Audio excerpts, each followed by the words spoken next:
Producer Suryadevara Nagavamsi Bollywood మీద చేసినటువంటి కొన్ని వ్యాఖ్యలు ఇప్పుడు తీవ్ర చర్చనీయాంశంగా మారాయి.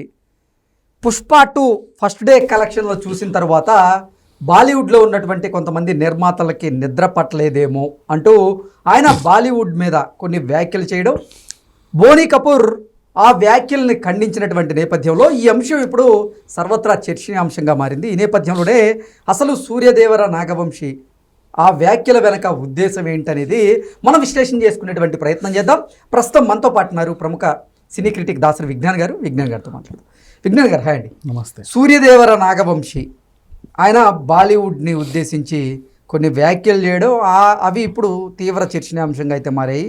ఆయన వ్యాఖ్యల్ని బోనీ కపూర్ గారు ఖండించడం, వారిద్దరి మధ్య కూడా మాటల యుద్ధంలాగా ఒక పరిస్థితి ఉన్నటువంటి నేపథ్యంలో ఏంటి అసలు సూర్యదేవర నాగవంశి పుష్ప విషయంలో కానీ లేదంటే బాలీవుడ్ని ఉద్దేశించి ఆయన ఎందుకు అటువంటి వ్యాఖ్యలు చేశారు అంటే ఏం చెప్తారు? రీసెంట్లీ మన డియోల్ ఒక ఇంటర్వ్యూలో నేను మా ఆవిడ శాలరీతో బతికాను కొన్ని రోజులు, నాకు మళ్ళీ పునర్జన్మ ప్రసాదించింది ఆ టాలీవుడ్ డైరెక్టరే అని సందీప్ వంగా గురించి చాలా గొప్పగా చెప్పాడు. ఆ టాలీవుడ్ డైరెక్టర్ వల్లే అని మెన్షన్ చేసి, ఎందుకు అంటే నేను ఇన్ని రోజుల నుంచి బాలీవుడ్లో ఉన్నా కూడా నా టాలెంట్ ఎవరు సరిగ్గా వాడుకోలేదు. మేబీ ఒకప్పుడు వాడుకున్నారేమో కానీ నేను ఫేడ్ అవుట్ అయిపోయా వీళ్ళకి, కానీ మమ్మల్ని ఈ యాంగిల్లో కూడా వాడుకోవచ్చు అని ఆయనకు తెలిసింది అని ఆయన అన్నాడు. సేమ్ నీకు చెప్పాలి అంటే మన జయపత్ బాబు కూడా హీరోగా ఫేడ్ అవుట్ అయిపోయిన పని అయిపోయిన టైంలో బోయపాటి సీన్ ఆయన తీసుకొచ్చి విలన్ని చేశాడు. ఇప్పుడు చూడు జయపత్ బాబు మళ్ళీ రేంజ్ వేరు, సెకండ్ ఇన్నింగ్స్ మొత్తం డిఫరెంట్ హిట్. టాలీవుడ్ గురించి చాలా మంది గొప్ప గొప్పలు చెప్పిన దాఖలాలు ఉన్నాయి. ఇప్పుడు సంజయ్ దత్ అక్కడ ఇప్పుడు కూడా హీరోనే, మన దగ్గరకు వచ్చి క్యారెక్టర్స్ చేస్తాడు. అజయ్ దేవగన్ నాని దసరాతో పాటు కూడా అయింది, ఒక సినిమా రిలీజ్ అయింది, నాకు ఆ పేర్లు సరిగ్గా ఐడియా లేదు, బట్ ఇప్పటికీ హీరోనే. మన దగ్గర చిన్న పాత్ర అడిగినా చేసి వెళ్తాడు. RRR లాంటి సినిమా, ఏ సినిమా అయినా సరే అడిగితే.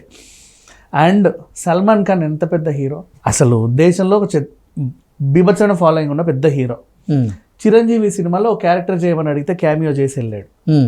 షారూఖ్ ఖాన్ లాంటి వాళ్ళు మన టీవీ సీరియల్కి కూడా ప్రమోషన్ చేయడానికి వచ్చి వెళ్ళారు. అంటే బాలీవుడ్ వాళ్ళు మన టాలీవుడ్ని ఎలా చూస్తున్నారంటే అరే అందరం మనమే అన్నట్లుగా చూశాడు. అంతేందుకు కార్తికేయ సినిమాని ఒక ప్రింట్, అసలు నిఖిల్కి పాన్ ఇండియా అంటే అప్పటివరకు తెలియని కూడా తెలియదు, సరదాగా ఒక ప్రింట్ తీసుకెళ్ళి అక్కడ పడేసి 4 షోలు వేస్తే 4 కాస్త 3000 షోకి వెళ్ళిపోయింది. అనుకోకుండా నిఖిల్ పాన్ ఇండియా స్టార్ అయిపోయాడు. తెలియదు ఆయనకి. అంటే సినిమా ఏది బాగున్నా బాలీవుడ్ ఆదరిస్తుంది, కానీ పాపం వాళ్ళకి వివక్ష లేదు. మావే ఆడాలి, మేమే తీయాలి, ఏమీ లేదు. పలు సందర్భాల్లో మాట్లాడినప్పుడు కూడా అమితాబ్ బచ్చన్ గారు కౌన్ బనేగా కరోడ్పతిలో ఒక క్వశ్చన్ పుష్ప గురించి వస్తే, అంటే 69th ఇంటర్నేషనల్ ఫిలింఫేర్ అవార్డు ఎవరికి వచ్చింది అనేది క్వశ్చన్, వాళ్ళు అల్లు అర్జున్ అనే ఆన్సర్ ఇచ్చాడు. ఆ సందర్భంలో మాటల్లో చెప్పు ఊడిపోయినా సరే మళ్ళీ వేసుకొని ఆ స్టెప్ను అంత బాగా హిట్ చేశాడు, మంచి హీరో అని చెప్పి పొగిడాడు. అంటే ఇట్లాంటి సందర్భాల్లో చాలామంది చాలా రకాలుగా మాట్లాడుకుంటుంటే, ఇప్పుడు బోనీ కపూర్ గారితో ఒక రౌండ్ టేబుల్ కాన్ఫరెన్స్లో ఎవరైనా కూర్చోవాలంటే ఎలాంటి వాళ్ళు కూర్చోవాలి? మన దగ్గర నుంచి ఎవరైనా తీసుకెళ్ళి లైక్ ఏ రాఘవేంద్ర రావు గారో, ఇన్ని సినిమాలు తిరిగే దిల్ రాజు గారో, ఇంకా ఆ వయసు ఆ స్టాండర్డ్ గల వాళ్ళు ఎవరో వెళ్ళాలి. ఈ నాగవంశి అనే అబ్బాయికి అవకాశం వచ్చింది, నువ్వు అక్కడ కూర్చోవడమే నీ జన్మ ధన్యం. అలాంటిది నీకు మైక్ కూడా ఇచ్చారు, నీ అభిప్రాయాలు కూడా చెప్పమన్నారు. పుష్ప 2 సినిమా 86 కోట్లు కలెక్ట్ చేసింది మొదటి రోజే. అసలు బాలీవుడ్కి నిద్ర పట్టలేదేమో ఈ విషయాన్ని, అంత హీనంగా అనాల్సిన అవసరం లేదు అంత పెద్ద సభలో. వాళ్ళు ఇచ్చిన ఆన్సర్ ఏంటో తెలుసా? అక్కడ వాళ్ళందరూ, లేదయ్యా బాబు నువ్వు తప్పుగా అనుకున్నావు, ఆ రోజు మా ఎగ్జిబిటర్లు అందరూ కడుపు నిండా సంపాదించుకున్నారని మేము కంటి నిండా నిద్రపోయాము, పుచ్చుకునేవన్నీ అయితే పాపం ఏమైపోయే వాళ్ళు అని టెన్షన్ ఉండేది, లేకపోతే వాళ్ళు సంపాదించుకునే మేము హాయిగా నిద్రపోయాను, వాళ్ళ ఆన్సర్ చెప్పారు. తర్వాత మళ్ళీ RRR ఈ ఎగ్జాంపుల్స్ అన్ని, యానిమల్ ఈ ఎగ్జాంపుల్స్ అన్ని తీసి ఏదేదో చెత్తవాగుడు వాగితే బోనీ కపూర్ కాదు కదయ్యా అది కాదు అని చెప్తుంటే వినవే. అసలు బోనీ కపూర్ ఆయన 1980లో నిర్మాత, అంటే ఓ రామనాయుడు రేంజ్, ఓ రామోజీరావు గారి రేంజ్, ఇంచుమించు ఆ స్థాయి వ్యక్తి ఆయన. అంటే 1980 అంటే నాగవంశి పుట్టుంటాడా? నీ వయసు ఉన్నంత అనుభవం ఉన్న ఆయనతో పాటు నేను కూర్చోబెట్టడమే పెద్ద, నీకు అదొక గౌరవం. అలాంటి గౌరవాన్ని కూడా ఇప్పుడు కాలు రాస్తే మొత్తం బాలీవుడ్ వాళ్ళందరూ ఆయన టార్గెట్ చేసి ఏమయ్యా నోటుకు వద్దు అదుపు లేదా అని పిచ్చి పిచ్చిగా మాట్లాడుతున్నావు ఏంటిది అని చెప్పేసి అంటుంటే దానికి సారీ చెప్పడే సమర్థించుకుంటున్నాడు. నా ఉద్దేశం అది కాదు, నేను అనింది వేరు, మీకు అర్థమైంది వేరు. ఎంతకీ ఆయన ఉద్దేశం ఏంటి?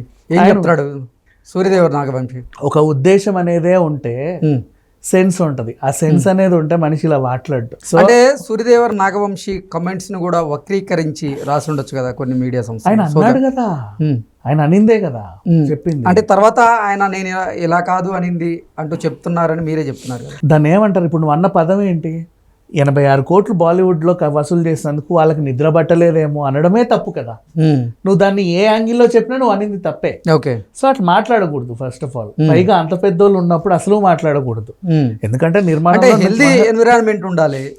టాలీవుడ్ కి బాలీవుడ్ కి మధ్య అక్కడ సినిమాలు ఇక్కడ ఆడుతున్నాయి, ఇక్కడ సినిమాలు అక్కడ ఆడుతున్నాయి. ఇలా ప్రాంతీయ భేదాలను లేకపోతే ఆ సినిమాల మధ్య ఉన్నటువంటి ఆ ప్రాంతీయతను కనుక రెచ్చగొట్టేటువంటి ప్రయత్నం నిజంగా సెన్స్ అనేది ఉంటే పుష్ప సినిమా 86 వసూలు కలెక్ట్ చేసింది ఫస్ట్ డే. నిజంగా మాకు టాలీవుడ్కి ఇదో గర్వకారణం అని నీ గురించి నువ్వు పొగిడినా బాగుండేది, వాళ్ళు క్లాప్స్ కొట్టేవాళ్ళు. లేదా తెలుగు సినిమాలను ఇప్పుడు హిందీ బెల్ట్ లో ఉన్నటువంటి ఎంతో మంది అభిమానులు ఆదరిస్తున్నారు, అందుకే ఇంత వసూళ్ళు వచ్చినాయి అని చెప్పినా అందరికీ హ్యాపీగా ఉండేది. అలా కాకుండా ఇలా కాకుండా నీ దగ్గర ఎవరున్నారు, నీ పక్కన ఎవరున్నారు, పైగా ఆయన ఒక అంశాన్ని ఒక సీనియర్ నిర్మాత ఖండిస్తే ఆగిపోవాలి అక్కడికి. మేబీ నేను ఏమన్నా మాట్లాడింది బాగాలేదేమో అని అలా ఉండిపోవాలి అంతే. అదే కాదు నీ అభిప్రాయం తప్పని నువ్వు మళ్ళీ రెచ్చిపోయి మాట్లాడడం అంటే బేసిక్ సెన్స్ అనేది ఇంకా నేర్చుకోవాలి. నిర్మాతగా అయ్యాడు, 4-5 సినిమాలు తీశాడు, 2-3 హిట్లు వచ్చాయి, 10 పావులో 10 పైసలు సంపాదించుకున్నావు, బాగానే ఉంది అంతవరకు. దాంతో పాటు వీళ్ళు కూడా సంపాదించుకున్నారు నీలాగే నిర్మాతలు, ఎత్తులు పల్లాలు బోల్డ్ చూశారు.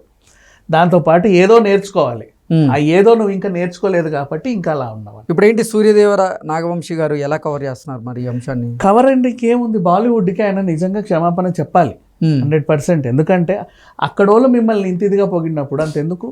ఇప్పుడు వంగ గురించి అంతమంది మాట్లాడారు. ఇప్పుడు నేను అట్లీ సినిమా రీమేక్ అయింది, సరే ఫ్లాప్ అయింది, వాట్ ఎవర్, అట్లీ నిర్మించాడు కరెక్టే. అది అంటే సేమ్ సినిమా వాళ్ళకి ఎందుకో ఎక్కలేదు, ఆల్రెడీ అది హిందీలో డబ్ అయింది కూడా, అందుకే మళ్ళీ వరుణ్ ధావన్తో ఎక్కలా ఎందుకో. సరే కీర్తి సురేష్ కూడా బేబీ జాన్ ఫస్ట్ ఫ్లాప్ అనుకుందాం, వాట్ ఎవర్. అయినప్పటికీ కూడా వాళ్ళు తప్పుగా అనలా, పర్లేదయ్యా ఏదో ట్రై చేసావు నెక్స్ట్ ఇంకోటి చూద్దాంలే అన్నట్టుగానే వాళ్ళు హెల్తీగా తీసుకున్నారు. అయినా అట్లీని అక్కడ పొగిడారు చాలామంది. ఓకే, మీ కథ బాగానే ఉందండి, రీమేక్ వెర్షన్లో మేము దీన్ని హిట్ చేసాం, మీరు మళ్ళీ దాన్ని రిలీజ్ చేసరికి ఫ్లాప్ అయి ఉండొచ్చు, నెక్స్ట్ టైం బెటర్ లక్ అన్నారే తప్పితే ఎవరు నవ్వాల. కానీ వీళ్ళు చేసే కామెంట్లు ఏంటంటే మనది అక్కడ బాగా ఆడి వాళ్ళ సినిమాల కంటే ఎక్కువ కలెక్షన్స్ వస్తే హే హే అనాల్సిన అవసరంలా. అలానే వాళ్ళేం తక్కువ కాదు కదా, నీ సినిమాకు 2 కోట్లు ఎక్కువ వస్తే. Okay, thank you so much.